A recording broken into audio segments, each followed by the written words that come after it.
Buena gente, ¿cómo están? Bienvenidos a un nuevo episodio acá de Fútbol Leyendas, el nuevo podcast que estamos haciendo. Los quiero invitar a un episodio diferente. Hoy vamos a hablar con una persona, un youtuber que no es del Bober, del mundo Bober, sino al contrario, es uno de los que más bronca le tiene a los dos. Así que creo que va a estar muy buena la charla. No vamos a hablar solo de fútbol, sino de la vida y de otras cosas copadas. Así que los invito a conocer y a charlar un poquito más con Musu. ¿Cómo andás, amigo? ¿Todo bien? Hola, un saludo para vos y también para todos los que vayan a vernos charlar. Tanta gloria, tanto fútbol desplegado por el mundo y en cada gol la pasión y la emoción.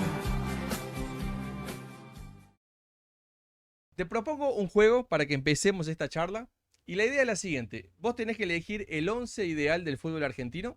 Puede ser con jugadores actuales o históricos. Pero la consigna es que sea uno de cada equipo. Vamos a ir sorteando. Y ahí a Mm. medida que va saliendo cada equipo, vos lo tenés que poner en la posición que está. O sea, el primero arquero, lateral derecho y así vamos. Cuando Sí, sale el perfecto. comodín, Sí. ese puede ser del equipo que quieras y en la posición que esté libre todavía y que quieras. Así que, si te parece, vamos probando a ver cómo te sale. Sí, perfecto. No sé si podría ser. Generalmente yo cuando armo 11 prefiero de lo que yo vi. O sea, para no Claro, incluir, no sé, San Filipo, que la verdad no lo vi jugar. tal cual, tal No, no. cual. Perfecto, dale, vos ponele el que vos quieras. Mira, el arquero tiene que ser un arquero de la academia.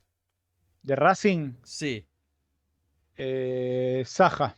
Saja, muy bien. Aparte ese con gran historia en San Lorenzo también. ¿Es ídolo de San Lorenzo? ¿Cómo terminó la historia de Saja con San Lorenzo? Era ídolo, pero creo que ya no. ¿No? Tampoco están las cosas mal, pero es como bueno. Claro. ¿Viste? Ni ¿Y es fu por ni haber fa. ido a la academia o no tiene nada que ver con eso? Sí, porque se identificó mucho. Ah, yo lo quiero mucho, era el ídolo de mi infancia, Saja.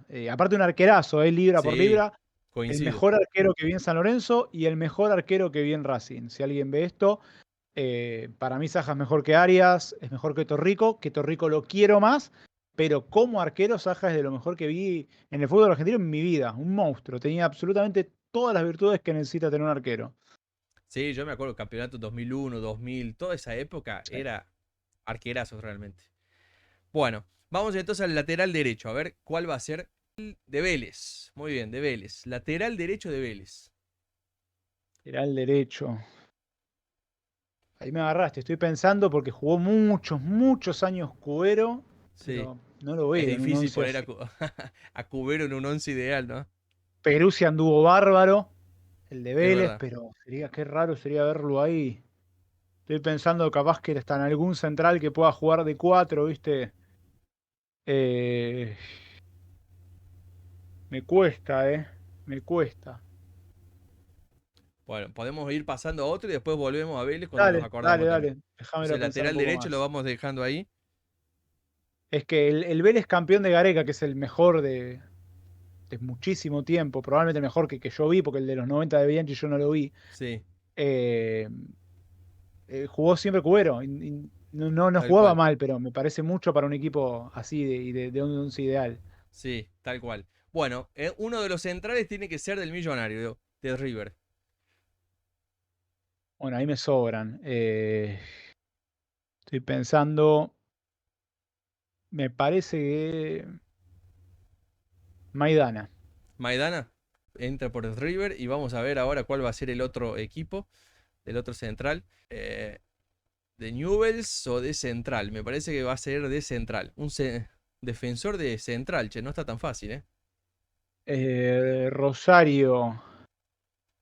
Actualmente me encanta Quintana. Es un tipo que digo, este lo quiero en mi equipo, pero me parece mucho para un once ideal. Estoy yendo para atrás en equipos que hayan sido competitivos. Y está la Me- época de la Libertadores bueno, Donati con el Chacho Coudet. Sí, me gustaba, Donati era muy Sigali bueno. también. A mí me gusta mucho Matías Caruso. Para mí Ah, es anduvo bien, verdad. pero bueno, entiendo que es algo quizás un poco egoísta y mío sería ponerlo a Caruso porque a mí me encanta, me encantaba. Tuvo varios muy buenos cuando fue campeón con Bausa, cuando fue campeón con Miguel Ángel Russo, pero sí, creo que que sería más justo ponerlo a Donati por el nivel que tuvo en Rosario Central. Creo que es más justo ponerlo a él. Donati, muy bien. Y puede ser, pero Caruso podía ir también, ¿eh? No, no era una locura. Sí, no, pero creo que la verdad el Donati de Rosario Central era un Sí, monstruo es absoluto. verdad. Esa época, la época del Chacho. Sí. Bueno, ahora vamos con el lateral izquierdo y tiene que ser de Boca. A ver, ahí hay Y algunas opciones. Clemente Rodríguez. Hay varios Clemente, muy buenos, pero Clemente sí, es, Clemente. parece discutido.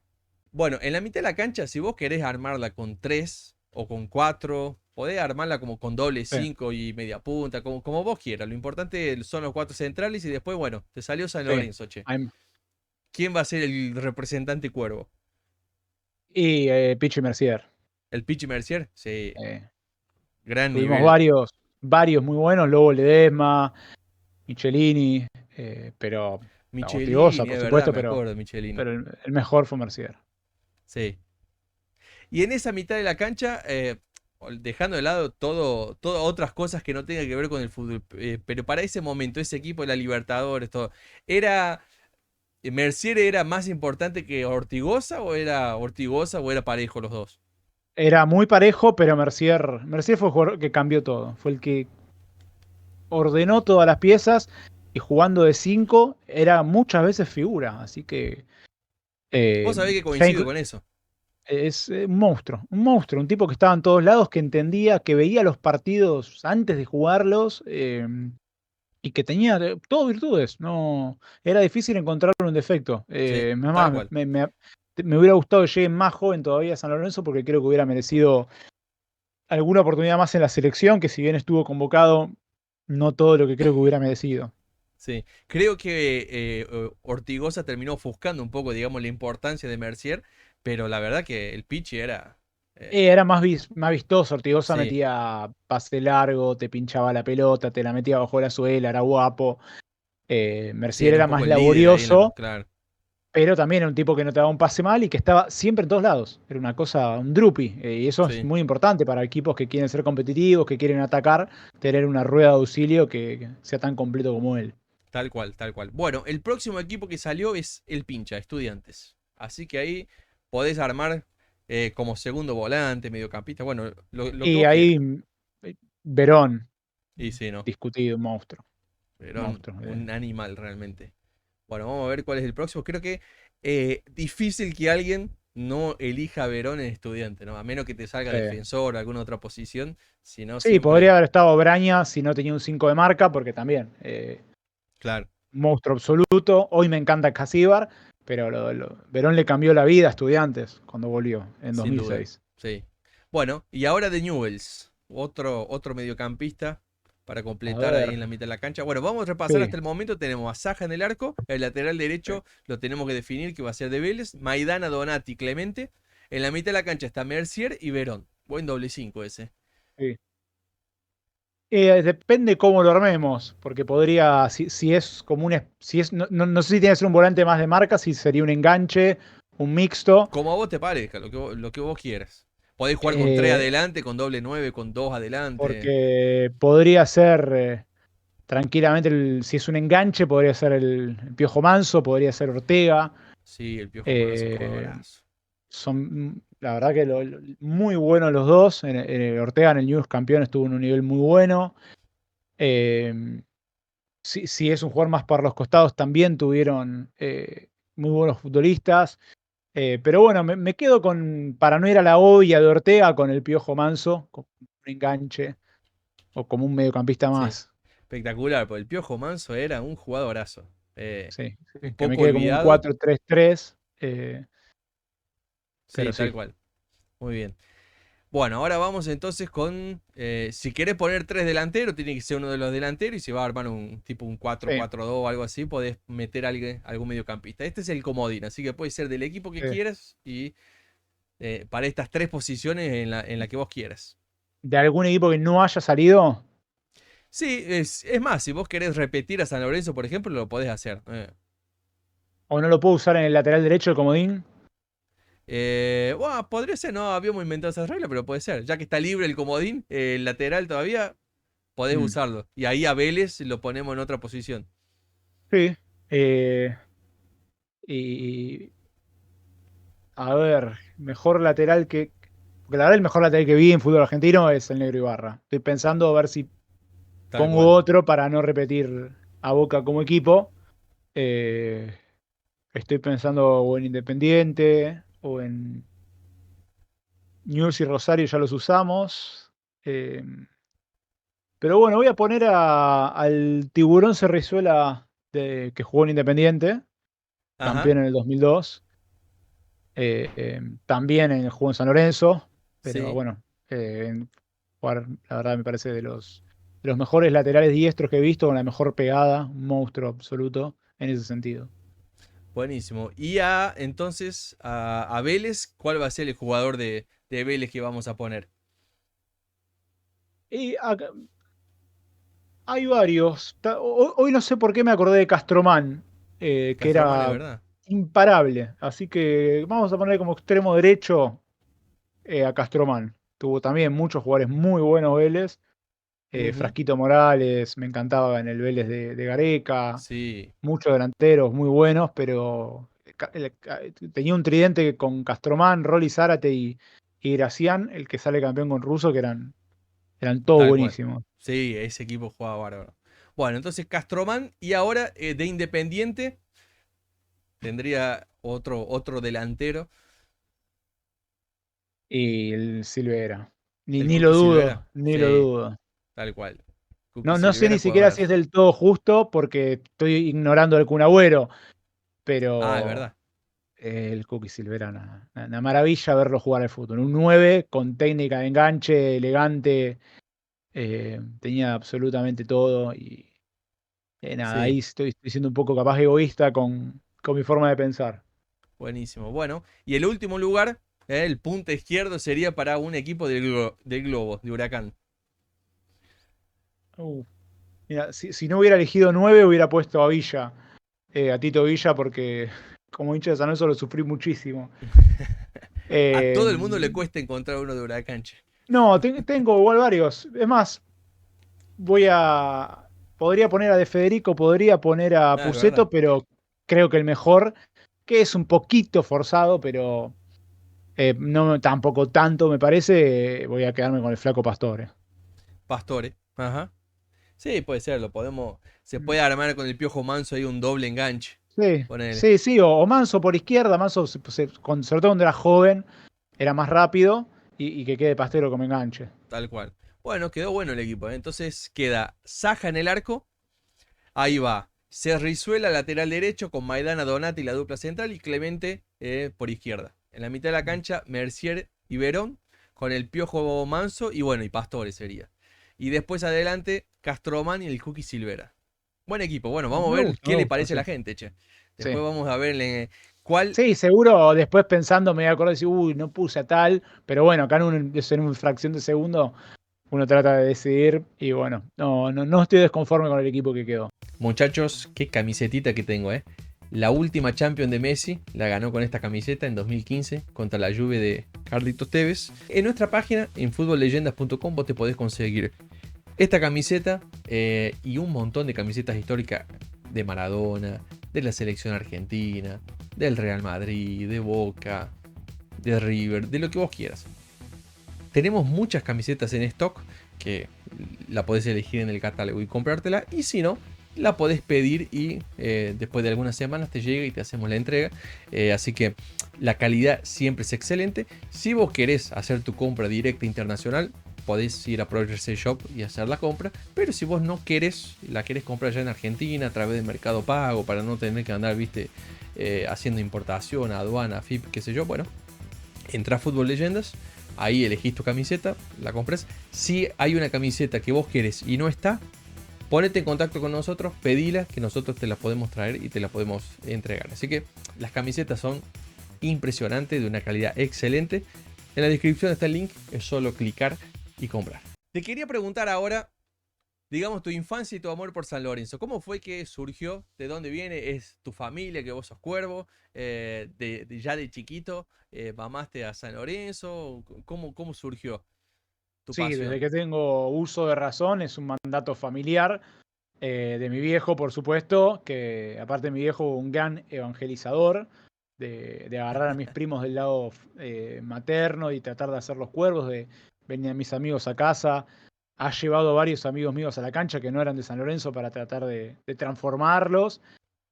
Así que sí, es un mandato familiar y de muy, muy chico, a los 3 años me llevó la primera vez a la cancha y desde ese momento no paramos nunca. Yo me acuerdo que tenía 5 años y ya iba habitualmente a la cancha. Le contaba a mis compañeros en el preescolar y no lo Mirá, podían creer porque no era tan normal.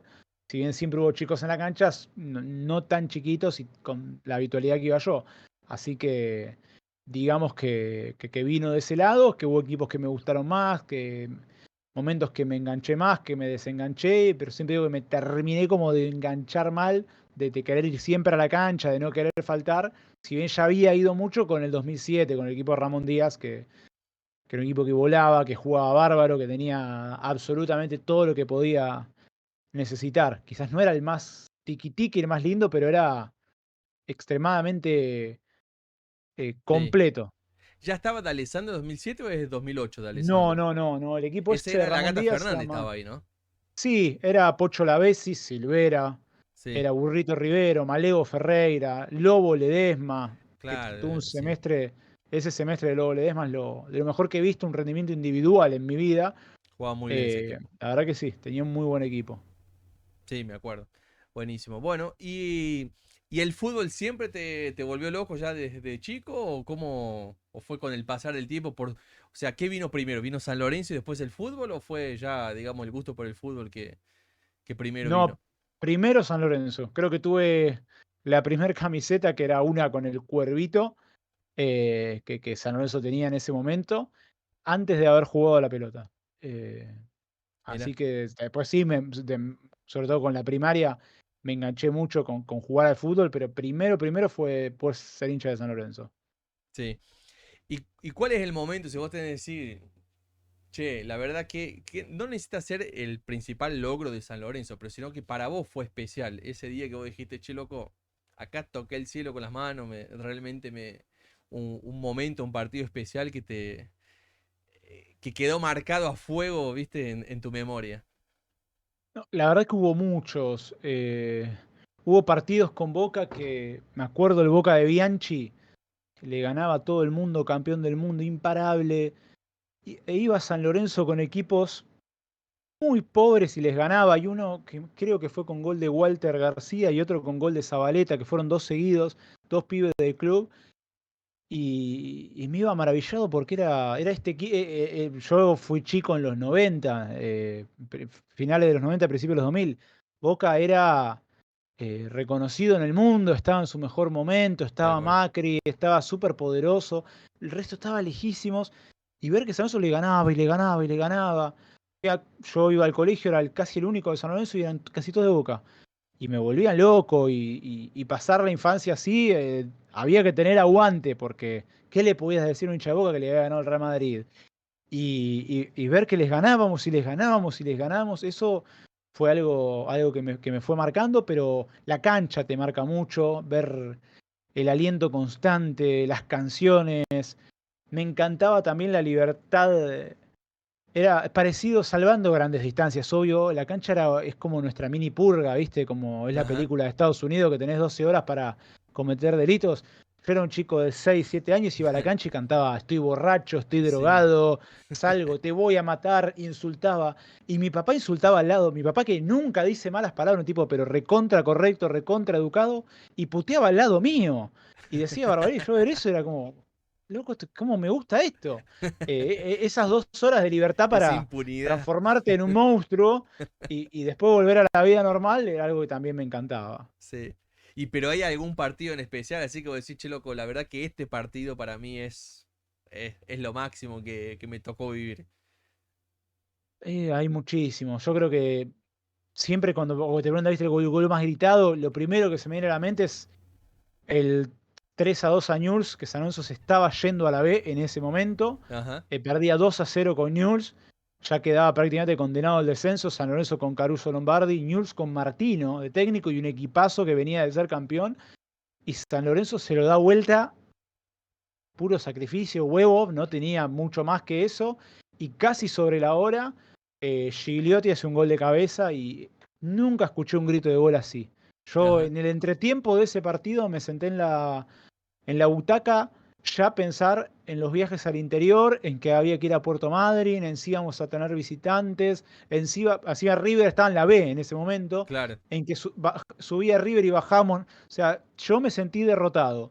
Y lo que pasó, bueno, ese partido fue una increíble. locura. Hay muchísimos, pero ese Sí, tiene eh, un sabor especial. se gritó más ese gol que el de la Libertadores, que el del Sí, sí, título de la Libertadores. tal cual. No, buenísimo. Y vos sabés que, hablando un poco de la Libertadores, ¿no?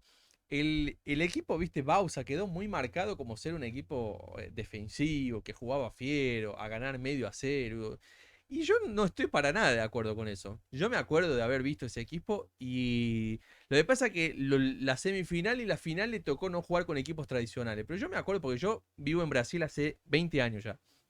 Así que siempre medio que tiraba un poco más para los equipos argentinos porque me daba bronca siempre la Eh, soberbia de los brasileros que siempre, eh, ahora están ganando siempre, pero ya de ellos sí, desde sí. siempre se creen los mejores, no sé qué. Entonces yo decía, loco, y me acuerdo yo esa Libertadores la compañía y San Lorenzo a Botafogo le pegó un baile. A Sí, Cruzeiro en octavo, a Gremio en octavo de final a en el Gremio nuevo y gasómetro le dio un baile, sí, a pesar de ganar 1-0 y contra Cruzeiro en cuarto de final de nuevo le pegó un baile también. Y jugaba muy bien ese equipo, te agarraba la pelota y no era verdad que se metía atrás. Lo que pasa es que después Bausa, después que estaba 1-0, ahí sí cuidaba por el gol de visitante, pero es mentira que ese equipo se eh, colgaba del es que travesaño. ahí dijiste la clave. En esa copa había gol de visitante y San Lorenzo definió las primeras tres fases. Empezaba Claro, siendo local.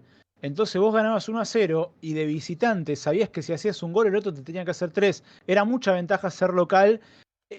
Bausa sabía jugar la copa, pero los sí, que es imposible decirle defensivo porque ese equipo jugaba con Buffarini y Emanuel más de laterales y subían los dos como extremos. En un momento San exactamente, Lorenzo quedaba con Carlos Valdés, Gentiletti y Mercier a veces. Quedaba con dos o tres exactamente. hombres a lo Gallardo. Sí, Después sabía ser más vivo de visitante y después solía jugar o Romagnoli o Tito Villalba, Ángel Correa, Piatti y Matos, cuatro delanteros, o sí, tres enganches en delantero. O sea, era muy ofensivo ese equipo. Ortigoza atrás gestionando todo. Eh, y lo que pasa, sí, es verdad, tuvo semifinal y sobre todo final, porque la verdad el Bolívar es un equipo tradicional, es un equipo que ha jugado otras semifinales de Libertadores, pero sí, la final sobre todo es con un equipo no tradicional, con un equipo que San Lorenzo está obligado a ganar. Si no lo ganaba hubiera sido una vergüenza histórica y no temo decirlo, pero también hay que decir que eso está muy relacionado con que San Lorenzo eliminó a los rivales más duros. Por sí claro. solo, antes San Lorenzo elimina a Botafogo en zona de grupos ganándole 3-0. Si le ganaba 2-0 quedaba fuera San Lorenzo y pasaba a Botafogo. Entonces ya se carga un brasileño. Después se carga a Gremio. Después se carga al Cruzeiro. Todos equipos que cuadruplicaban en presupuesto a San Lorenzo. Entonces, después de ganar a esos rivales, yo no sé cuántos equipos eliminaron a tres brasileños para ser campeones. Después en semifinales Bolívar, que depende el equipo, ¿viste? Porque cuando les toca a otros están un mes hablando de la altura, que esto. San Lorenzo lo que hizo fue aplastarlo de local y sí, para que ya que de visitante ese no sea un problema. Tal cual, tal cual. Y sí, yo me lo acuerdo perfectamente ese, porque era tal cual así. Vos muchas veces era, por derecha era Buffarini al lado del Tito Villalba, así, contra el banderín prácticamente. Y del otro lado más lo mismo.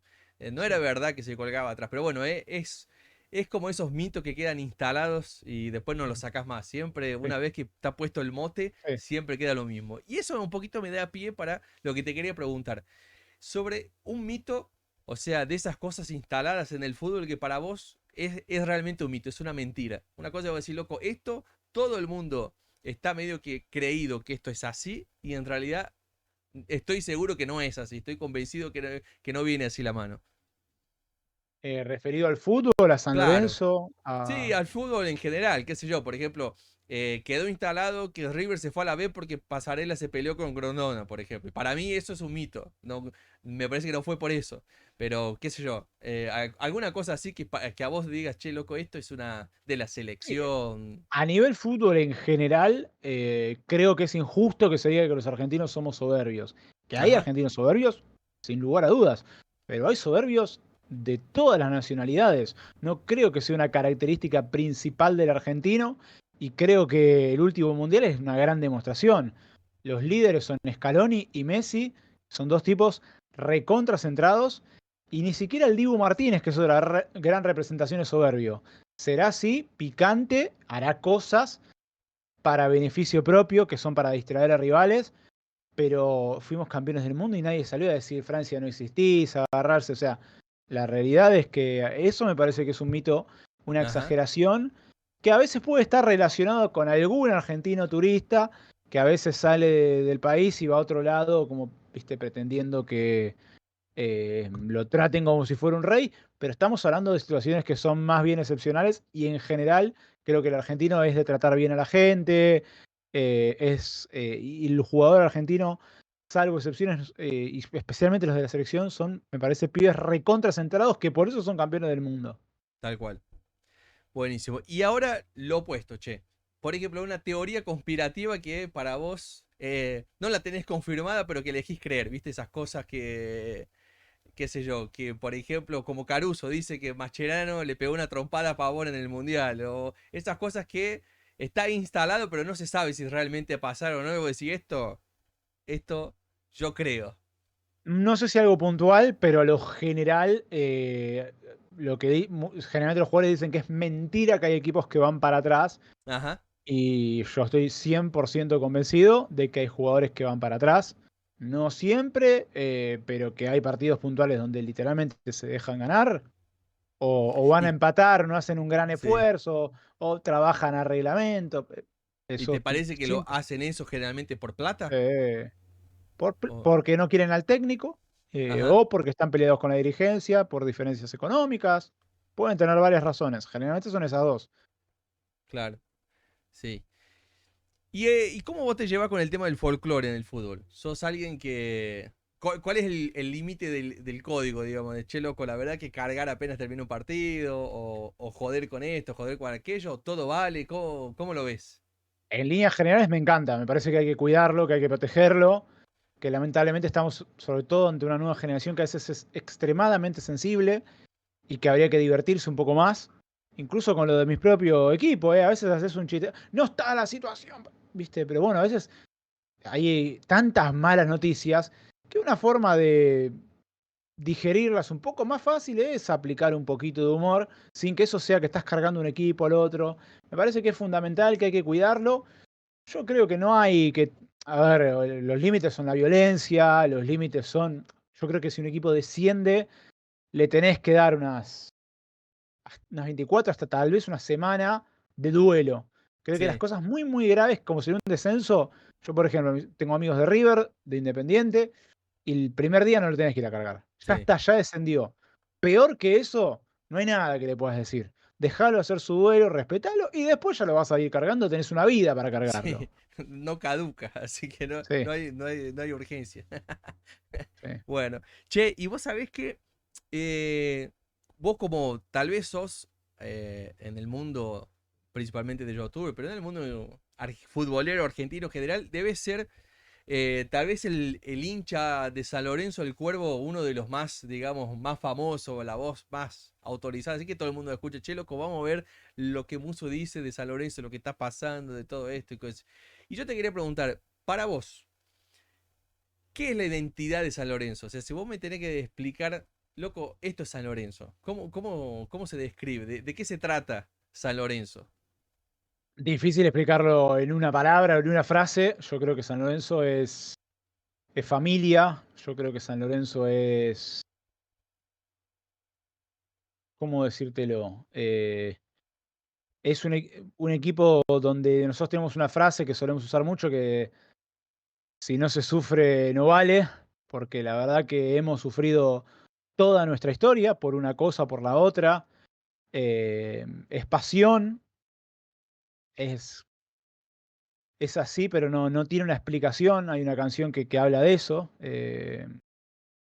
Yo creo que San Lorenzo es un equipo donde le hagas lo que le hagas, va a seguir, es una hinchada, va a seguir estando ahí. Yo creo que hoy San Lorenzo está muy mal. pero lo que tiene es su gente y su historia. Eso es algo inamovible. O sea, es un equipo grande, pero la gente lo hizo inmenso, lo hizo ese sello distintivo. El fanatismo del hincha de San Lorenzo me parece que es lo que lo distingue. La forma en la que el hincha de San Lorenzo quiere al club, lo sigue. El suceso que fue San Lorenzo en la B, siendo líder en recaudación, estando en la B, rompiendo récord de venta de entradas, 74.000 entradas ante Tigre, estando en la B.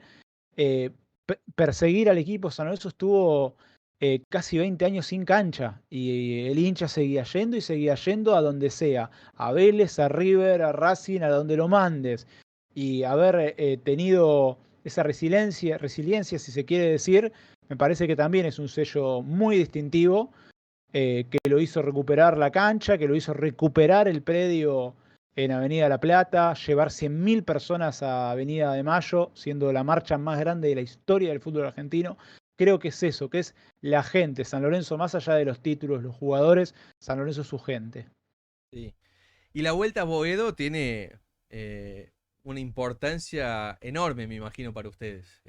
Para mí es lo Eh, más importante, más más, que más cualquier importante que título. una Libertador, más que todo. Sí, Y tiene sí, que ver con eso, 100%. ¿no? Con la identidad del club, con todo, con lo que es San Sí, Lorenzo, ¿no? con volver a nuestra casa. ¿Y cómo anda ese proyecto? En qué está?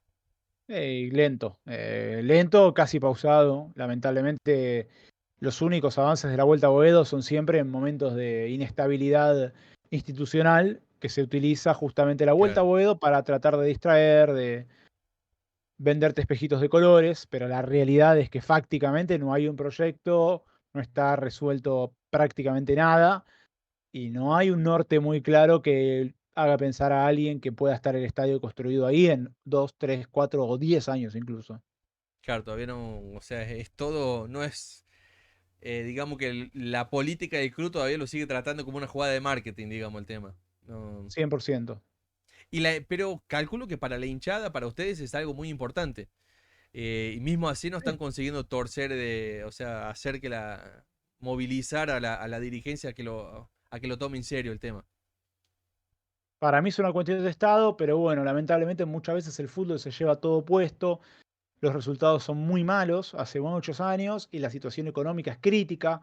Entonces, bueno, es como, viste, no podés hacer tu casa si tenés deuda de tarjeta de crédito. Y me parece que siempre se termina en ese lugar común. Sí. Me imagino que para vos, cuando pensabas en enero de 2024, a comienzo de esta temporada, che, loco, volvimos a la Libertadores, Insúa acomodó un poco, hay un nuevo presidente, tal vez se venga un nuevo momento en San Lorenzo. Obviamente que no se hace así, se soluciona todo, pero ¿qué tan grande es la decepción o la sorpresa? Eh, ¿O no es sorpresa? ¿Vos ya imaginabas que el camino del club podía continuar siendo este que se presenta ahora a final de este año? No, hay una realidad que ni el más negativo pensaba que San Lorenzo podía tener una temporada así. Creo que es la peor que he visto en mi vida, en mis 33 años de hincha de San Lorenzo. Nunca he visto. Es peor que Ajá. lo del 2012. Es peor que cualquier otra cosa, porque algunos comparan, bueno, pero 2011, 2012, pero había 20 equipos, acá hay 28. San Lorenzo hizo menos puntos que Riestra en el año. Sí, tal cual. Ni el más negativo podía esperar algo así. Yo no le tenía, la verdad, mucha confianza a Moretti. Siempre me pareció un vendedor de autos usados, un mentiroso. Y es un resultado que está a la vista, pero insisto, no esperaba que haya 3 técnicos en 8 meses, que haya incorporado 18 jugadores de los cuales deben servir 3 o 4, que haya llevado 15 chicos a la reserva, que haya endeudado mucho más a San Lorenzo. Empeoró todos los factores que uno puede analizar de la vida institucional de un equipo de fútbol o de un club atlético como es San Lorenzo, los empeoró todos. No hay algo que digas, che, bueno, por lo menos acá, no, la resta es todo peor. Ujú. ¿Y cómo, pensando a futuro ahora, 2025, cómo puede salir de esto San Lorenzo? Porque yo, o sea, más allá de que es verdad que Argentina sigue en una eterna crisis económica, Sí. que la situación futbolística, la liga es una gran porquería y no ayuda en nada y está todo complicado en ese sentido. Pero aún así, cuando uno piensa en San Lorenzo, en Independiente, en los equipos grandes, tienen convocatoria, tienen socios, tienen formas y gente dispuesta a acompañar al club. De hecho, lo acompañan. O sea, la cancha de San Lorenzo no para de llenarse, o la cantidad de abonados y de socios no se derrumba, sino que se están las herramientas para salir de esto, pero parece que la cosa no termina de salir. ¿Te parece que económicamente no hay manera de encauzar el tema? ¿Es mucha plata que le falta a San Lorenzo o es cuestión de administración realmente que está muy mal llevado? Yo creo que la forma de salir adelante es copiar el modelo que en su momento tuvo Racing, Vélez, Lanús. No hay que inventar nada. Es tan sencillo como ser coherente. Primero, sincerar la economía. No se puede seguir gastando, firmando contratos como los que firmó este último tiempo Moretti, $100.000 por mes, $83.000 por mes, $60.000 por mes, porque no hay economía que aguante.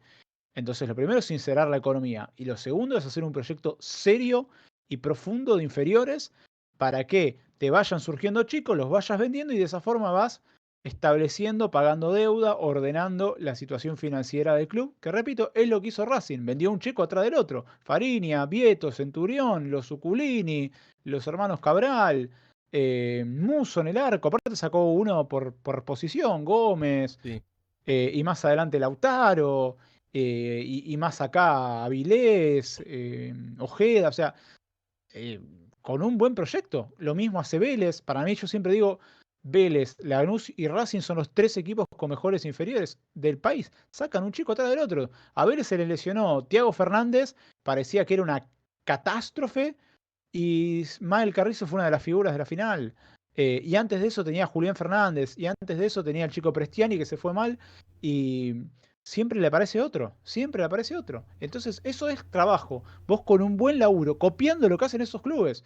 Porque no los pongo a Boca y a River en esta lista, porque es un poco más fácil trabajar en inferiores ahí, porque todos los chicos o la mayoría sí, quieren jugar en Boca y River, y los representantes los llevan ahí porque saben que es una vidriera más cara. Ahora, si Lanús puede sacar un pibe atrás del otro, tal sacó a cual. Bernabé de 3, que era buenísimo, y ahora saca a Soler, lo puede hacer Lanús, si lo puede hacer Vélez, si lo puede hacer Racing, lo puede hacer San Lorenzo. El tema es que hay que tener una decisión institucional de vamos a trabajar en serio en inferiores. San Lorenzo cambia el coordinador cada 2 o 3 años, de 20 chicos a veces de una división, hay 10 o 15 que están por acomodo y 4 o 5 que son buenos. Entonces, el día que sean 20 buenos, ahí vas a tener mejores chicos, porque por eso llega un GI y se pierden camadas enteras de chicos que hicieron todas las inferiores, que jugaron porque el representante ponía plata, porque este amigo de, porque es amigo de este otro.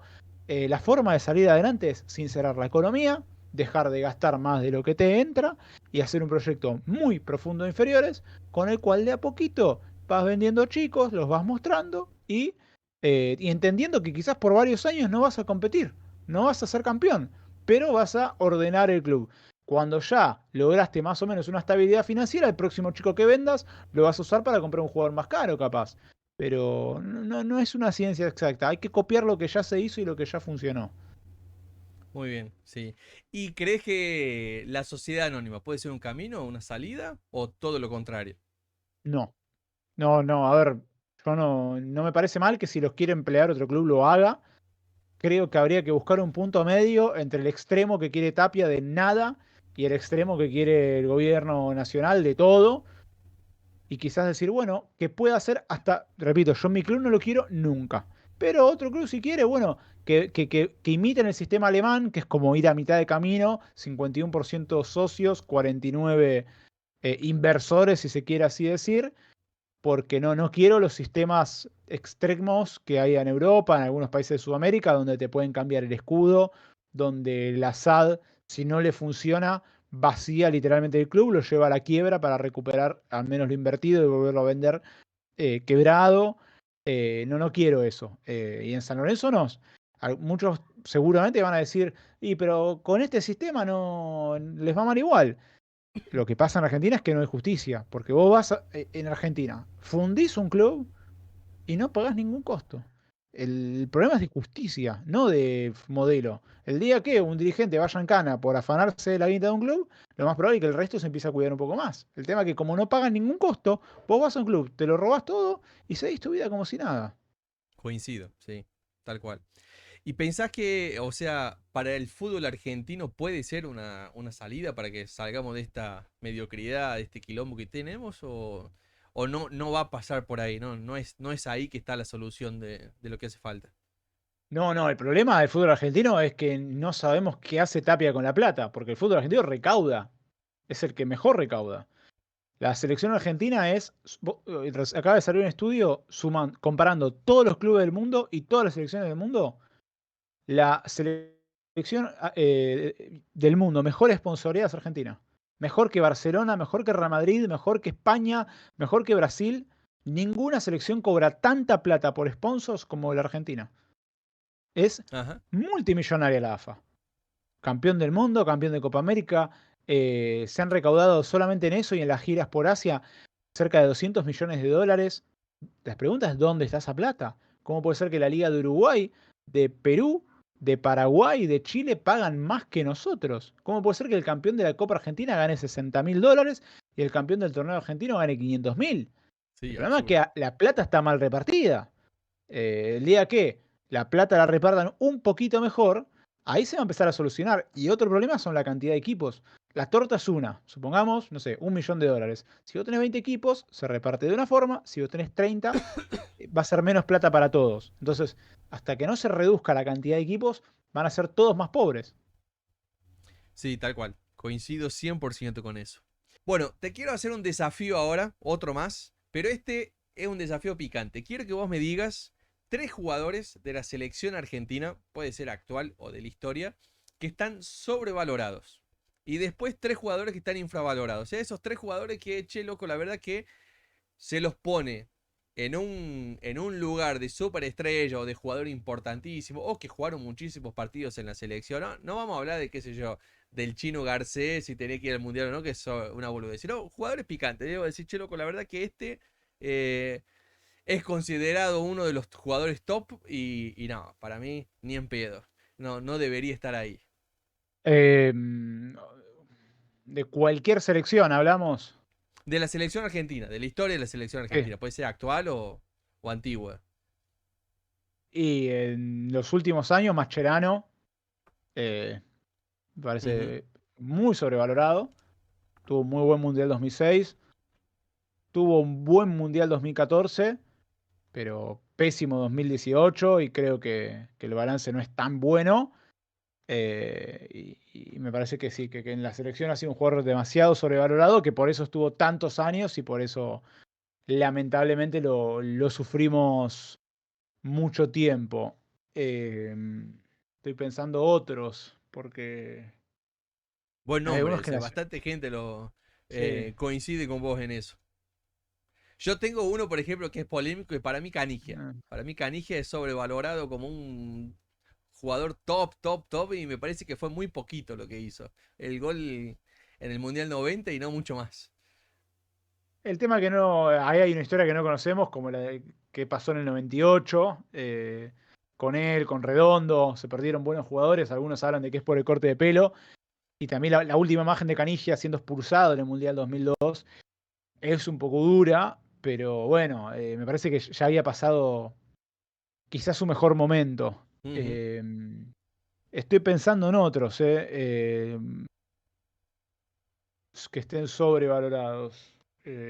Bueno, este no es tan fuerte, pero para mí la selección estuvo sobrevalorado en su momento el Flaco Pastore.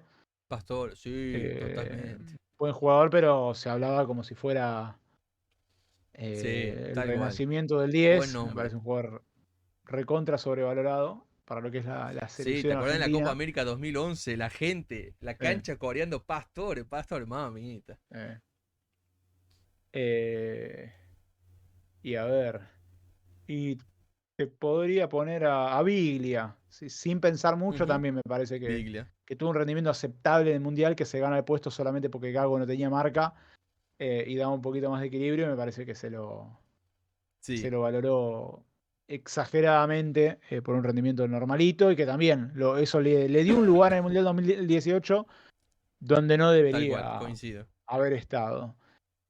¿Y hay jugadores que te Eh, parece que tendrían que haber aportado más a la selección y que no se les dio lugar? Tal vez algunos de San Lorenzo, jugadores que quedaron infravalorados y... Siempre queda algún buen jugador afuera, o sea, Icardi es un 9 que lamentablemente se pierde la selección argentina por cosas extradeportivas, pero es un monstruo, capitán del Inter más joven de la historia. Al menos hasta ahora ya hizo más goles que Lautaro en el Inter, que creo que Lautaro lo va a superar. Después fue al PSG, jugó con Messi. fue al Galatasaray, siguió metiendo goles hasta que se lesionó. Pero bueno, no sé si es un infravalorado en la selección porque no jugó. Pero sí es un jugador que creo que hubiera merecido más oportunidades. Argentina históricamente siempre deja algún buen jugador afuera por diferentes motivos. Ramón Díaz en la época de Maradona, Tevez en el 2014, que es una lástima que no haya estado, creo que con él podríamos haber ganado el Mundial, Tal termina cual. jugando Palacios, otro recontra sobrevalorado. Eh, pero bueno, creo que después del gol se terminó esa sobrevaloración. Sí creo que fue de los mejores delanteros que vi en mi vida en Boca y en el fútbol argentino, pero fuera de eso, poco y nada.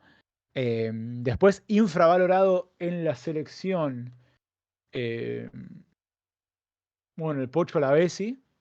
Ajá. El Mundial 2014 del Pocho Lavezzi es increíble. El equipo mejora cuando entra él.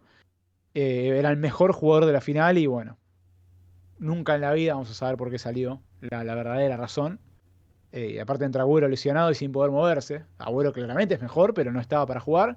Y de última, si lo querías poner, no era Agüero la Sí. salida. El Pocho Lavezzi tuvo, para mí, muy buen pasar. Después tuvo una buena Copa América la siguiente, hasta que se lesionó. Creo que es un jugador infravalorado en ese sentido. Ujú. Eh, ¿Qué más? No sé si Icardi, es infra... Lavezzi. Sí.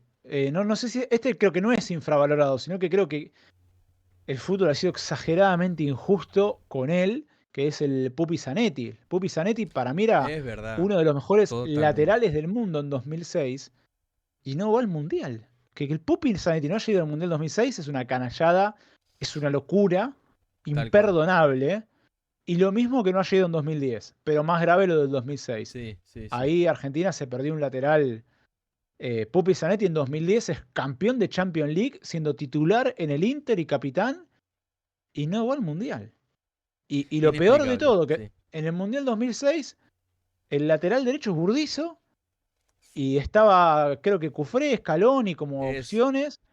Lo amamos a Scaloni, pero es como el jugador, un abismo inexplicable, con el sí. Pupi. Y en Imposible. el Mundial 2010 empieza jugando Jonás Gutiérrez, que no era lateral, y lo tienen que Sí, sacar tal cual. Maradona, y lo Y pone a pone Otamendi, que Otamendi. tampoco era lateral.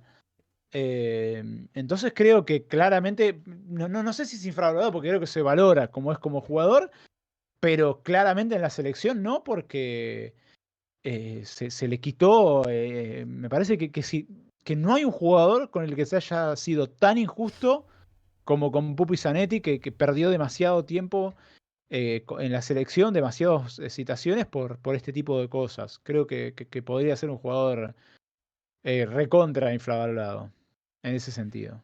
Muy bien, muy buen nombre, che. El Pupi Zanetti, entonces, junto con Icardi y. ¿Cuál era el Sí, otro? sí. Me Y la olvidé ahora. Bessi, sí, jugadores Ah, que la por Bessi, el diferentes Pocho, sí. motivos, o a la Bessi no se lo valoró, o no tuvieron quizás lo que merecían dentro de la selección. Muy bien. Bueno, estos fueron los jugadores sobrevalorados y infravalorados de Musu. Quiero ahora que vos desafíes a alguien a que juegue y responda a este juego, pero que ponga los huevos sobre la mesa, que nada de responder el chino Garcés y esas cosas. ¿A quién querés desafiar?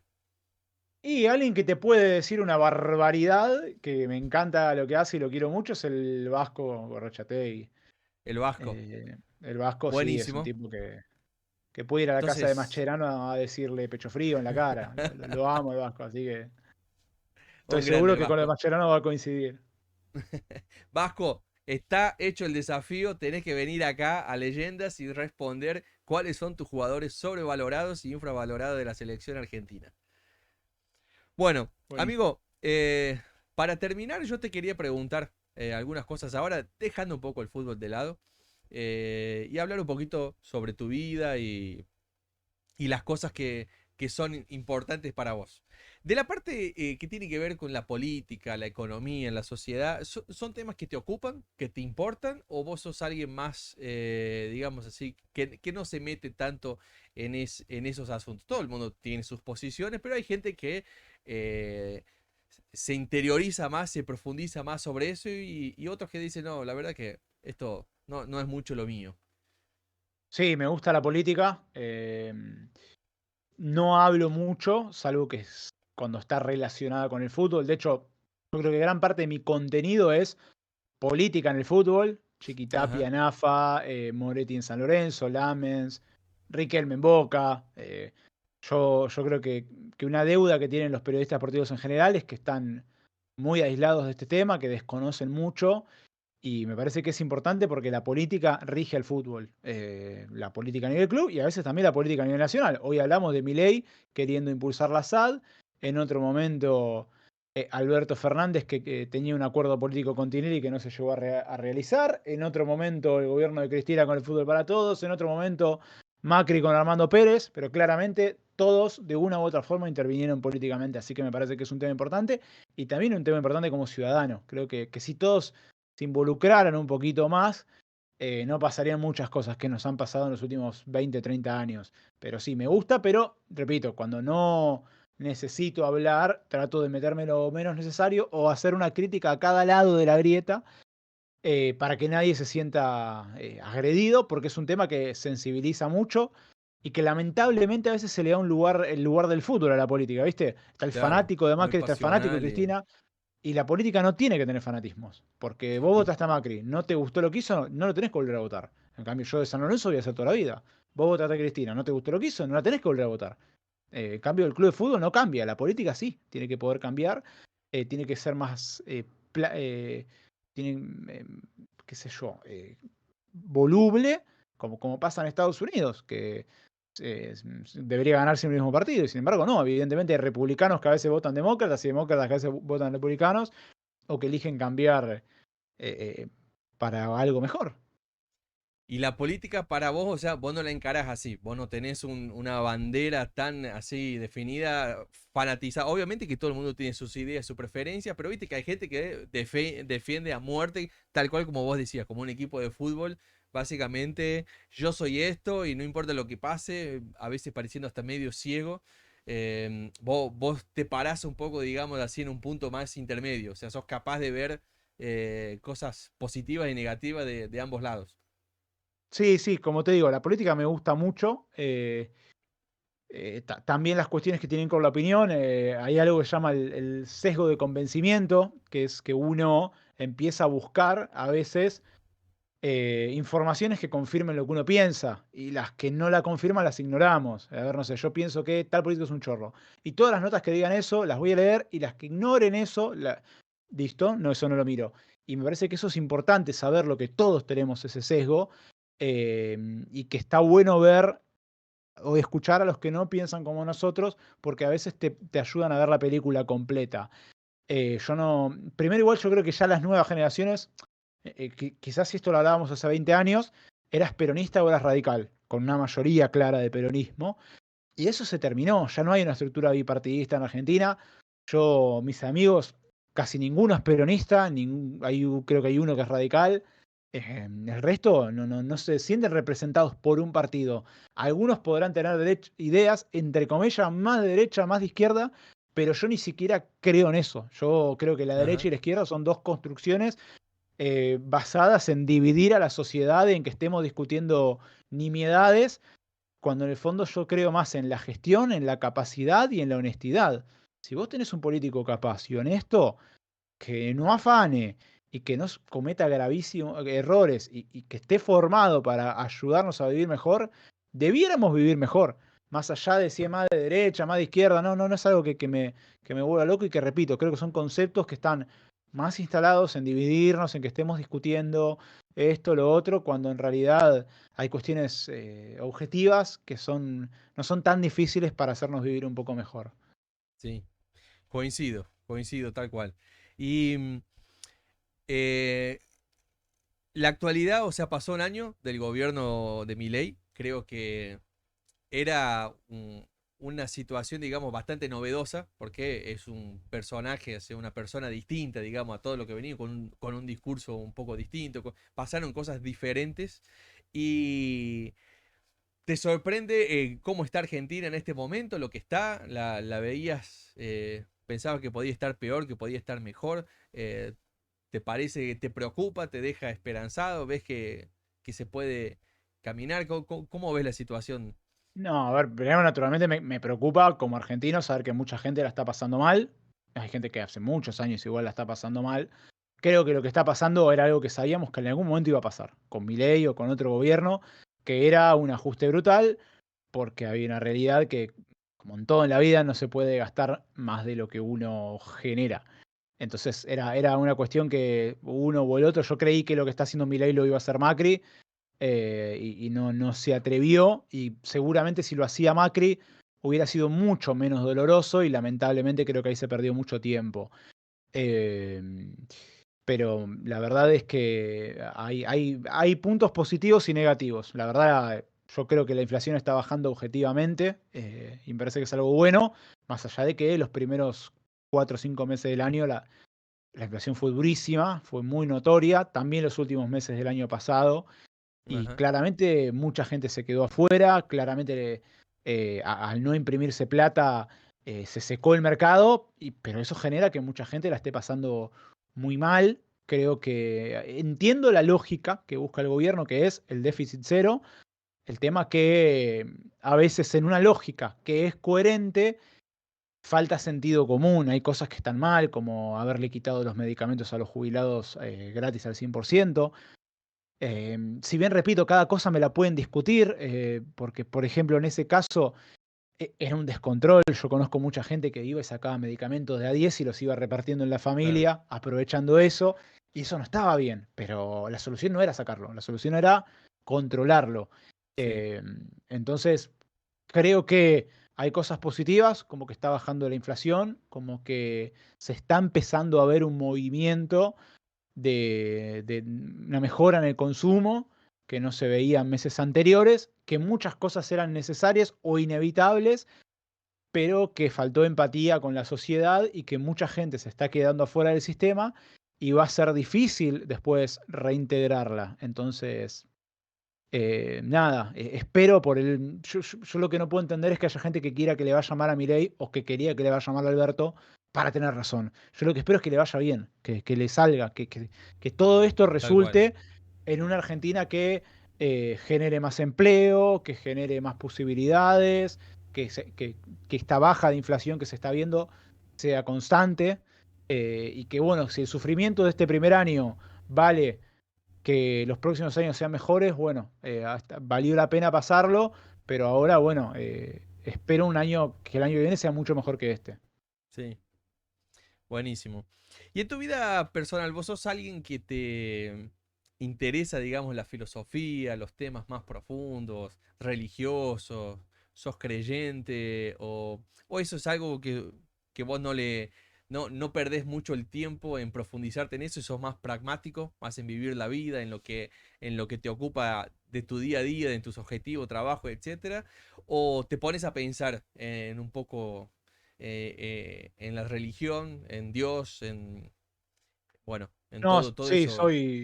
me gusta mucho, leo mucho, sobre todo cuando dejé de estudiar. Yo creo que primero soy curioso, creo que es una característica casi obligatoria de ser periodista, ser curioso, si no, ¿cómo llegás a hacer algo una profesión que en gran parte es leer y estudiar o investigar? También soy abogado, entonces digamos que me acostumbré a leer mucho, y los momentos en los que ya no estuve estudiando una carrera, leo para no perder la práctica y aparte porque creo que es algo bueno y que te ayuda a despejarte un poco de los teléfonos, Sí, del exceso de dopamina que te dan los reels, los TikTok, la adicción que te provocan al teléfono. Eh, Así que sí, me gusta leer, me gusta la filosofía. Me hago preguntas. Yo nací en el seno de una familia católica, no muy fanática, no muy practicante, o sea, de que hay un rosario, sí, pero no de que rezamos, nunca agradecimos la comida en la mesa, esas cosas. Creo que la religión católica es la que tiene más cantidad de fieles que no son tan practicantes, sino que simplemente venís de la familia. Fui a una escuela católica, pero tampoco era tan estricta. De hecho, em, en el cuarto año de mi escuela hay un sacramento que es la confirmación, que es como medio como que aceptas a Dios, no sé, a grosso modo, ajá, y el 75% no lo hizo. en una escuela católica, o sea, hubo Ajá. un rechazo mayoritario y pasaba, y viene pasando. Entonces, me decís, ¿crees en Dios? Sí, creo que algo hay, pero lo que sí creo, llevándolo a lo filosófico, es que Jesús fue un ser especial. Jesús es un ser humano, se sabe dónde nació, se sabe dónde vivió, ¿viste? Porque hay gente que dice, no, pero no, sí, existir existió. Ujú. Si se sabe que existió Aristóteles, que nació 500 años antes, imagínate que hay Sí. registros de su vida. Lo que no sabemos es si fue un dios o no, si convirtió el agua en vino o no, si multiplicó el pan y los peces. Eso es ya respectivo de la fe. Pero yo sí creo que Jesús fue un ser especial o un alienígena o la combinación Ajá. de un alienígena. O sea, que eso, repito, ya va a la fantasía, a la filosofía, porque es el ser humano más importante de la historia. Y esto no es algo, es algo objetivo. Casi todo el mundo vivimos en el 2024 por Jesús. Partimos la historia del ser humano y la estudiamos en la escuela Sí. desde Mesopotamia y Egipto hasta los tiempos actuales, partidos por su nacimiento. Así que Ujú. Em, se podría resumir en que soy católico, pero no muy fiel, pero sí creo que Jesús fue alguien especial. Ajá. Pero crees, o sea, si Dios existe o no, tenés alguna duda, digamos, no lo tenés muy resuelto a eso. Sí, a ver, claramente no creo en las cosas que dice el Viejo Testamento, de que Adán y Eva poblaron el planeta, no. Creo en la evolución, el ser humano viene del mono, empezó en África, a partir de Ajá. ahí fue evolucionando. Sí tengo alguna duda de que haya habido algo más, de que no hayamos existido mucho antes, eh, o hay cosas que me intrigan, como que diferentes tribus de diferentes lugares del mundo que nunca tuvieron conexión entre ellas hace 10.000 años o 5.000 años, hablan de un diluvio universal, como el arca de Noé, y digo, ¿cómo puede ser que uno que vivía en Norteamérica y uno que vivía Sí. en África habla del mismo diluvio? ¿No será que de verdad pasó algo así? Ajá. eh, o que hablan de gigantes. Eso me intriga. Y no habrá habido algo más entre el Neandertal y el ser humano? Capaz que nos perdimos, pero claramente no creo en que Dios nos inventó en los 7 días. Eso no. Claramente somos Ajá. producto de la evolución. Pero ¿cómo empieza todo esto? ¿Cómo de un plancton nacimos todas las especies? Bueno, somos una casualidad tan grande que a veces me hace creer que hay algo más, de que la teoría de la causalidad, de que todo pasa por algo, te haga pensar que puede haber un ser superior, que quizás no sea un Dios como creemos, una luz, algo bueno, sino que quizás sea solamente una fuerza más inteligente. Ajá. Sí. Vos sabés que hay una frase muy conocida que se le atribuyen a Eduardo Galeano, pero en realidad no es de él, pero se hizo famosa a través de él, que es la del horizonte, que dice que escribió diciendo que el horizonte está allá y cuando vos caminás hacia el horizonte te acercás 2 pasos y el horizonte se aleja 2 pasos, camino otros 2 pasos y se aleja otros 2 pasos. Entonces pregunta el loco, ¿para qué sirve entonces el horizonte? Y dice, bueno, sirve para eso, para caminar. Y esa es un poco la utopía, digamos, de tener un norte hacia dónde ir. Y yo te quería preguntar, para terminar esta charla, ¿cuál es tu utopía de vida? O sea, ¿qué es aquello que te direcciona, que te motiva? ¿Cómo la ves? Para dónde vas? ¿Cómo caminás? ¿Qué es lo que tu vida se... ¿Cuál es tu norte? Y es algo que me pregunto a mí mismo muchas veces, porque si hace 5 años me preguntabas que iba a estar trabajando de esto, te decía que era imposible, o si me decías que me iba a seguir tanta gente, o que me saluden en la cancha o me pidan fotos, te iba a decir que estabas loco. Entonces, yo hace 5 años pensaba que iba a trabajar en un estudio jurídico de abogado, y hoy estoy haciendo periodismo en medios no tradicionales. Entonces, me cuesta mucho creer a dónde puedo estar en un par de años. Tengo objetivos a corto plazo, pero no lo sé. No soy un tipo que le desespere la guita ni la fama. Quizás mi gran objetivo es sí tener una solvencia económica que me deje estar tranquilo. Para mí la plata es tranquilidad, nada más. Saber que si tenés una urgencia, saber que vas a estar tranquilo, que llegas a fin de mes, que no tenés ningún quilombo, que si podés ayudar a un familiar. Eso es estabilidad, tranquilidad, pero no mudarme a una casa un poco más grande, ¿viste? Cosas sencillas. Viajar me encantaría, más de lo que lo he hecho. eh, Trabajar un poco menos en un par de años de las horas que suelo laburar, que hace laburo 12 horas por día. Pero no, vos decís, no tengo el objetivo de, no sé, ser el más famoso, el más esto, el más lo otro. No, no es algo que me enloquezca. No me muevo por el ego, entonces hoy por hoy es simplemente, bueno, ver viendo hacia dónde nos lleva. Aparte, nuestra profesión es tan cambiante y que tampoco se puede planificar mucho. Hoy lo que funciona, capaz que en un año no, y hay que reinventarse. Buenísimo.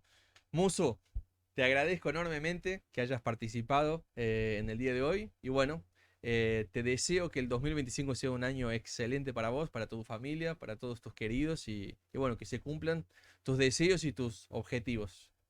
Bueno, muchas gracias para vos y un saludo tan gracias por la invitación y también un gran abrazo para todos los que vean la nota.